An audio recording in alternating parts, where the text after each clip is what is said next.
क्या चल रहा है? क्लास 10 का है फिजिक्स और इलेक्ट्रिसिटी। आज हम लोग इसका प्रतिरोध जो होता है, प्रतिरोध का संयोजन देखेंगे। प्रतिरोध हर वो चीज में है जो चालक होता है, उसमें है कि नहीं? सभी चीज में है, अचालक में भी है। जैसे इसमें भी प्रतिरोध है, कुर्सी में भी, हमारे अंदर भी है। सब चीज में क्या है? प्रतिरोध। हर वो चीज जिसमें बिजली पार नहीं होती है उसमें प्रतिरोध ज्यादा है, और जिसमें बिजली पार होती है उसमें प्रतिरोध कम है। लेकिन हम लोग बात करेंगे प्रतिरोध जोड़ने की। प्रतिरोध दो ही प्रकार से जोड़ा जाता है, एक होता है श्रेणी क्रम और दूसरा होता है पार्श्व क्रम। यानी कि एक सीरीज और दूसरा पैरेलल। अभी सीरीज का कंडीशन हम लोग देख रहे हैं, ये है सीरीज का, इसको कहते हैं श्रेणी क्रम।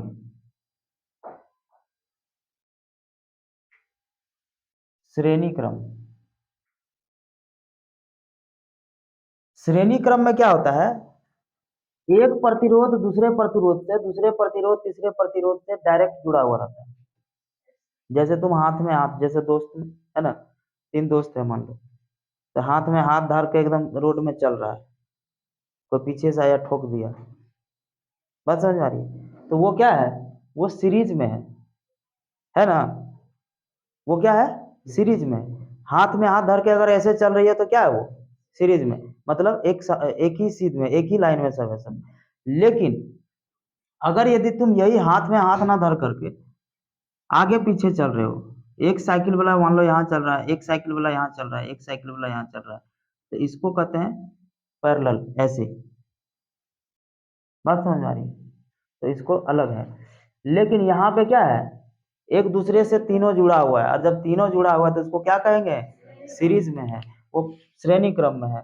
जब ये देखो, ये चित्रानुसार माने चित्र के अनुसार, जिस प्रकार चित्र में दिया गया है, प्रतिरोधों को जोड़ा जाए, जब इस प्रकार से प्रतिरोध को जोड़ा जाए, एक प्रतिरोध, दो प्रतिरोध, तीन प्रतिरोध, प्रतिरोध तुम अपने मन से जय को ले सकता है, ठीक है ना? 10-12 भी अगर तुम्हारा जगह है तुम बना सकते हो, कोई दिक्कत नहीं। इस प्रतिरोध को नाम हम डाल दिए R1, इसका R2, इसका R3। ये वोल्ट मीटर लगा दिए हैं, और वोल्ट मीटर जब भी लगता है कहाँ लगता है? पैरेलल में। याद है कि नहीं याद है? इस चीज को हमेशा याद रखो, इस सब चीज में पूछा जाता है कि वोल्ट मीटर कहाँ लगेगा। वोल्ट मीटर जो लगता है वो समांतर लगता है, और अमीटर जो लगता है वो लगता है श्रेणी क्रम में। बात समझ में आ रहा है कि नहीं आ रहा? तो एमीटर तुम लगा दिए हो इसी में, देखो यहाँ पे है ना, वोल्ट मीटर इसके समांतर लगा हुआ है, तो वो हो गया। कहता है कि प्रतिरोध को जब जोड़ा जाए, अर्थात पहला प्रतिरोध का सिरा दूसरे प्रतिरोध से और दूसरा प्रतिरोध का सिरा तीसरे प्रतिरोध से, इस प्रकार के संयोजन को श्रेणी क्रम संयोजन कहते हैं। यहाँ पर R1, R2 और R3 प्रतिरोधों को श्रेणी क्रम में जोड़कर एक सेल जिसका कुल विभवांतर V होता है, V, यानी कि एक सेल मान लो यहां से यहां तक की जो विभवांतर है, वोल्टेज है, वो V है। क्या है? V। एक बात हमको बताओ, इसमें जो है श्रेणी क्रम में जो है वोल्टेज समान रहेगा कि करंट समान रहेगा? बताओ हमको। जैसे इसमें इसी को हम दूसरे जगह ले जा करके चलते हैं, इसको मिटा देते हैं, इसको थोड़ा सा। हाँ, ये वोल्ट मीटर को समांतर में जोड़ा जाता है। समांतर में जोड़ा जाता है मीन्स वोल्ट मीटर को जब भी जोड़ेंगे तो ये इसी इसी में यहाँ नहीं जोड़ेंगे, उसको अलग तार से जोड़ना है, ठीक है ना? उसी में नहीं जोड़ा जाता है।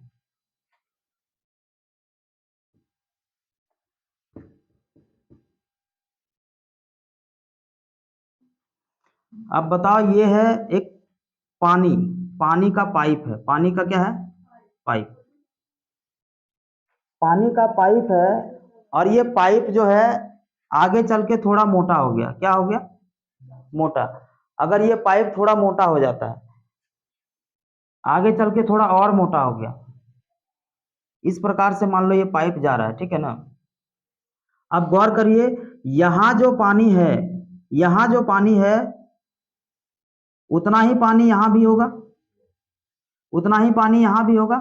मतलब कि ये कि मान लो यहाँ 10 लीटर पानी लेकर के हम गए हैं, तो 10 लीटर पानी जब यहाँ है तो वही पानी यहाँ भी होगा, वही पानी यहाँ भी होगा। पानी में कोई डिफरेंस नजर आएगा क्या? पानी तो समान ही है हर जगह। बदल क्या जाएगा? बदल जाएगा प्रेशर। यहाँ पानी का प्रेशर काफी तेज होगा, यहाँ पानी का प्रेशर इससे कम होगा, यहाँ पानी का प्रेशर इससे भी कम होगा। बात समझ में आ रही है? प्रेशर बदलेगा। बात समझ में आ रहा है कि नहीं आ रहा है? तो प्रेशर बदलेगा मीन्स क्या? पानी को अगर हम करंट कह दें, पानी को अगर हम धारा कह दें, ठीक है, तो प्रेशर को हम वोल्टेज बोलेंगे। क्या बोल देते हैं? वोल्टेज। यानी कि अगर तुम पैरेलल ले जाते हो, क्या बोलते हैं, अगर सीरीज में ले जाते हो, सीरीज में ले जाते हो, अगर तुम श्रेणी क्रम में ले जा रहे हो, तो करंट नहीं बदलेगा, क्या बदल जाएगा? वोल्टेज बदल जाएगा। अरे बात समझ में? यही बात हम यहाँ पर समझाने का प्रयास कर रहे हैं कि यहाँ पर R1, R2, R3 प्रतिरोधों को श्रेणी क्रम में जोड़कर एक सेल जिसका कुल प्रतिरोध V होगा, यानी कि वोल्टेज में कोई चेंजेस नहीं होगा, जो वोल्ट है वही, सॉरी क्या बोलते हैं इसको, करंट में कोई चेंजेस नहीं होगा। यहाँ पे देखो, जैसे V1, V2, V3 तीनों का V बदला ना, लेकिन करंट यहाँ कहीं बदले हैं क्या? करंट नहीं बदले। ओम का नियम जो होता है, ओम के नियम से अगर देखिएगा यहाँ पे, ओम का नियम क्या है? V बराबर आई आर है। तो V1 जैसे पहला वोल्टेज हम लिए यहाँ पे, मान लो यहाँ पे एक लगाए वोल्टेज, वोल्ट मीटर को, और यहाँ पे मापे तो आया V1। क्या आया? V1। अब इसको हटा करके हम यहाँ पे मापे तो यहाँ मान लो V2 आया, यहाँ पे मापे, यहाँ मान लो क्या आ गया? V2 आ गया, V3 आ गया। पहले यहाँ माप करके देखे कि वोल्टेज कितना होता है, यहाँ माप करके देखे वोल्टेज कितना होता है, फिर यहाँ माप करके देखे वोल्टेज कितना होता है। तीनों ही स्थिति में देखे वोल्टेज जो है आगे पीछे हो रहा है, माने कि बदल रहा है। लेकिन करंट को जब माप करके देखे, करंट सोचो ना कि यहाँ जो है, यहाँ जो करंट है वही करंट यहाँ भी तो होगा, करंट तो चेंज नहीं होगा। तो करंट जब माप करके देखे तो करंट में कोई चेंजेस नहीं आया, लेकिन वोल्टेज में चेंजेस आया। इसका मतलब ये है कि वोल्टेज श्रेणी क्रम में बदलता है। बात समझ में आ रही है? वोल्टेज सीरीज में क्या होगा? बदलेगा, लेकिन करंट नहीं बदलेगा। ठीक इसी प्रकार, इसीलिए हम इसको उदाहरण लिए कि पानी जो है नहीं बदलेगा। अगर पानी को करंट कह देते हैं तो पानी जो यहाँ 10 लीटर था वही यहाँ भी रहेगा, वही यहाँ भी रहेगा। लेकिन अगर बदल जाएगा तो वो क्या बदल जाएगा? प्रेशर पानी का, यानी कि वोल्टेज। बात समझ में आ रही है? तो वोल्टेज बदलता है, ना कि करंट बदलता है इसमें। तो ये हो गया।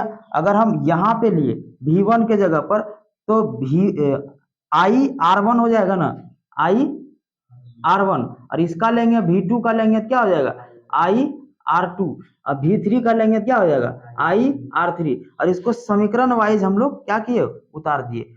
अब इसको कूल करने का प्रयास करते हैं। वोल्टेज V1, V2, V3 तीनों को अगर जोड़ देते हैं तो इसका एक समतुल्य वोल्टेज मिलता है। समतुल्य वोल्टेज कहने का मतलब है कि इसको अब यहाँ से हटा करके हम सोचे कि ये तीनों में अलग अलग जब कर रहे हैं, तो एक काम करते हैं, एक वोल्टेज हम यहाँ लगा देते हैं। अब पूरे को देखते हैं, प्रयास करते हैं एक बार जोड़ने का। तो पूरे जब किए तो वही रीडिंग आया, वही चीज आया जो ई तीनों में आ रहा था। तीनों को मिला करके जितना आ रहा था उतना ही डायरेक्ट इसमें आ गया। इसका मतलब यहाँ से यहाँ तक में जो वोल्टेज है वही वोल्टेज तीनों को जोड़ने के बाद आ रहा है। तो तीनों को जो जोड़ेंगे वो क्या आएगा? मेन वोल्टेज के बराबर आ गया। इसी को समतुल्य बोल दिए। V हो गया V1, V2, V3 के बराबर। यहाँ कुल विभवांतर, ये वोल्टेज कुल हो गया। आगे बात करते हैं प्रतिरोध की। तो प्रतिरोध क्या होगा? अब समझो यहाँ पे प्रतिरोध, जैसे यहाँ पे प्रतिरोध सब में बदला है कि नहीं बदला है? सबका प्रतिरोध अलग अलग लिए हैं। तो यहाँ भी जब प्रतिरोध अलग अलग लेंगे, V बराबर आई आर एस लेंगे। एस का मतलब हम यहाँ पे लिए हैं सिर्फ और सिर्फ सीरीज का मतलब है। सीरीज क्या? सीरीज मतलब श्रेणी क्रम। श्रेणी क्रम में लिखे हैं इसलिए एस लिखे हैं। और ये आई आर एस है इसके जगह, V के जगह पर। और IR1, IR2 और IR3, ये तीनों में आई कॉमन है। आई को कॉमन ले लिए, यहाँ भी आई है, तो आई से आई कैंसिल आउट हो गया। यहाँ बचा क्या? RS। और RS का वैल्यू जो है वो R1, R2, R3 के बराबर है। कहने का मतलब ये है कि जब भी तुमको समतुल्य निकालना पड़े, अभी इसका सवाल करेंगे तुरंत समझ में आ जाएगा तुम लोग को जो भी दिक्कत है। अगर समतुल्य तुमको निकालना पड़े प्रतिरोध का सीरीज में, जैसे हम यहाँ पे एक तो और यहाँ पे कर ही देते हैं।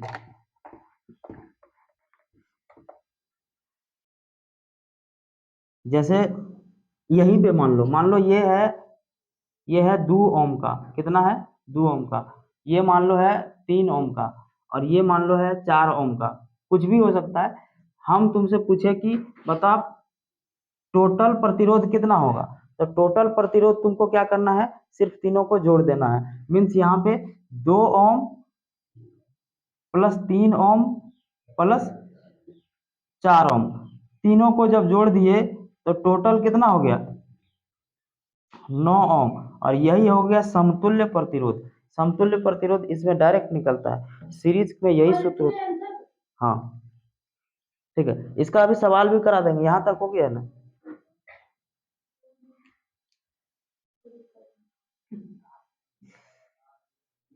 तो सवाल यह है कि किसी विद्युत लैंप जिसका प्रतिरोध, विद्युत का लैंप है, प्रतिरोध 20 ओम है और फिर से 4 ओम है, दो जगह प्रतिरोध लगा दिए, बात समझ आ रही है। प्रतिरोध एक 20 है, दूसरा 4 है। प्रतिरोध का चालक 6 वोल्ट की बैटरी से जुड़ा हुआ है। ये बैटरी कितना वोल्ट का है, 6 वोल्ट का बैटरी है। अब बताना तुमको क्या है, सबसे पहले कुल प्रतिरोध। तो 1 नंबर का जब हम सवाल सॉल्व करेंगे तो कुल प्रतिरोध का सूत्र जो था क्या था, R1 plus R2 plus R3, जितना मन करे उतना, दो गो है तो यहाँ दो गो लेंगे ना, तो बोलिए क्या निकल जाएगा, 20 ओम प्लस 4 ओम, तो कितना हो जाएगा 24 ओम। पहला का आंसर तो ये हो गया। दूसरा पूछा है धारा, धारा पूछा है, तो सूत्र क्या था, ओम का नियम क्या था, V बराबर आई आर, आई चाहिए हमको ना, तो आई चाहिए तो क्या हो जाएगा V बटे आर। तो आई बोलिए V कितना है 6, आर कितना है, पूरा लेना पड़ेगा ना, आर एगो नहीं लेंगे ना, समतुल्य पूरा लेना पड़ेगा, आर पूरे लेना है, क्योंकि क्योंकि करंट जो है यहां से यहां तक सब में बराबर होगा, तो क्या करना पड़ेगा, सबका लेना पड़ेगा। तो कितना हो जाएगा 24, इसको भाग देने के बाद जो आता है वही आंसर होगा, ठीक है। 1/4 तो 0.25 हो गया, 0.25 एम्पियर, ठीक है। आगे बढ़ जाते हैं, तीसरा पूछा है विभवांतर, क्या पूछा है वोल्टेज, तो V बराबर आई आर, V आई का वैल्यू, अब देखो, अब यहाँ पे गौर करने वाली बात यह है कि वोल्टेज तो चेंज होगा ना, वोल्टेज दोनों का अलग अलग निकलेगा। तो अगर यहाँ हम वोल्ट मीटर लगाते हैं तो यहाँ का रीडिंग कुछ और आएगा और यहाँ का रीडिंग कुछ और आएगा। तो पहले हम इसमें लगाते हैं, तो इसका बोलिए आई कितना है 0.25 और आर कितना है 20, तो इसका वोल्टेज कितना हो जाएगा 4, 25 दूनी 50, 5 ना, 5 वोल्ट। और फिर से ये पहला केस हो गया। अब दूसरा का मान लो निकालना पड़ेगा आपको, इसका ये V1 है और यहाँ V2 हम लिख देते हैं। तो अब बता, यहाँ V1 था, ये V2, अब फिर से कितना V बराबर आई आर, V कितना है, ये I कितना है 0.25, इस बार R कितना है,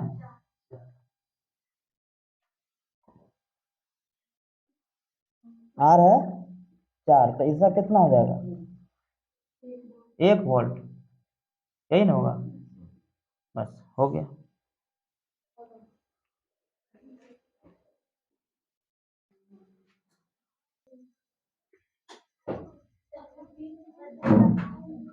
तो लाइट नहीं होने के कारण ये समस्या है ना।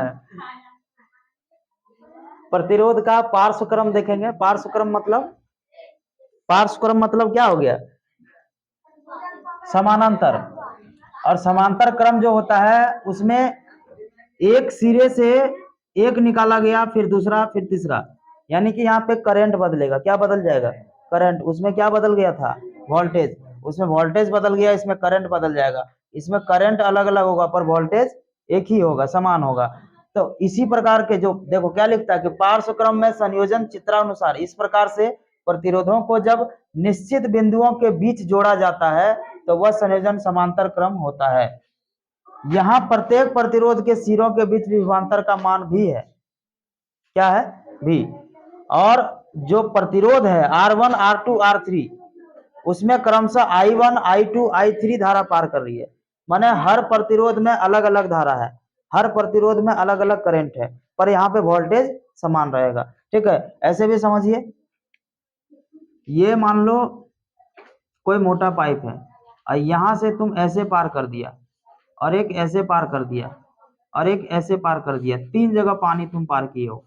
तो 3 जगह जब पानी पार करेगा तो यहाँ तो समान प्रेशर से मारेगा, तीनों तरफ प्रेशर समान रहेगा, प्रेशर समान रहेगा मीन्स वोल्टेज समान रहेगा। क्या बदल जाएगा, पानी धारा। कभी हो सकता है इधर मान लो कहीं जाम रहा, हो सकता है इधर पानी कम जाएगा, मान लो इधर ज्यादा मोटा पाइप है तो इधर ज्यादा निकल जाएगा, बस धारा बदल सकता है लेकिन प्रेशर तीनों में समान ही रहेगा, क्योंकि एक ही जगह से तीनों निकल रहा है, तो धारा समान नहीं रहेगा।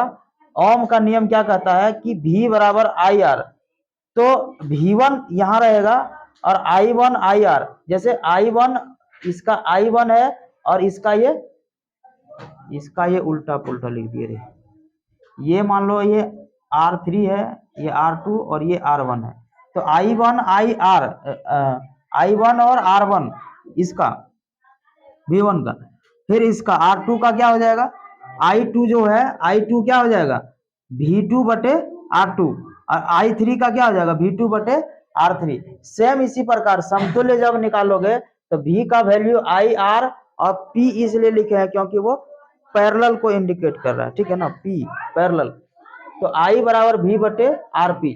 अब तीनों को जोड़ देंगे I1 I2 I3, I1 I2 I3 तीनों को जब जोड़ेंगे तो इसके जगह पर V बटे RP लिखेंगे और I1 के जगह पर इसको लिखेंगे और I2 के जगह पर इसको लिखेंगे, I3 के जगह पर इसको लिखेंगे, और तीनों को जब जोड़े तो वोल्टेज तीनों समान है, वोल्टेज को कॉमन ले लिए, वोल्ट से वोल्ट कट गया, यहाँ बचा 1 और यहाँ 1 बटे RP बराबर 1 बटे R1 1 बटे R2 और यहाँ पर 1 बटे R3। ठीक है ना, यही है पैरेलल का। जब भी पैरेलल में पूछा जाता है तो इस तरह से हम लोग को संयोजन करना है प्रतिरोध को, प्रतिरोध का संयोजन ऐसे ही होगा। इसको यही छोड़ देते हैं, लाइट का थोड़ा प्रॉब्लम है इसीलिए।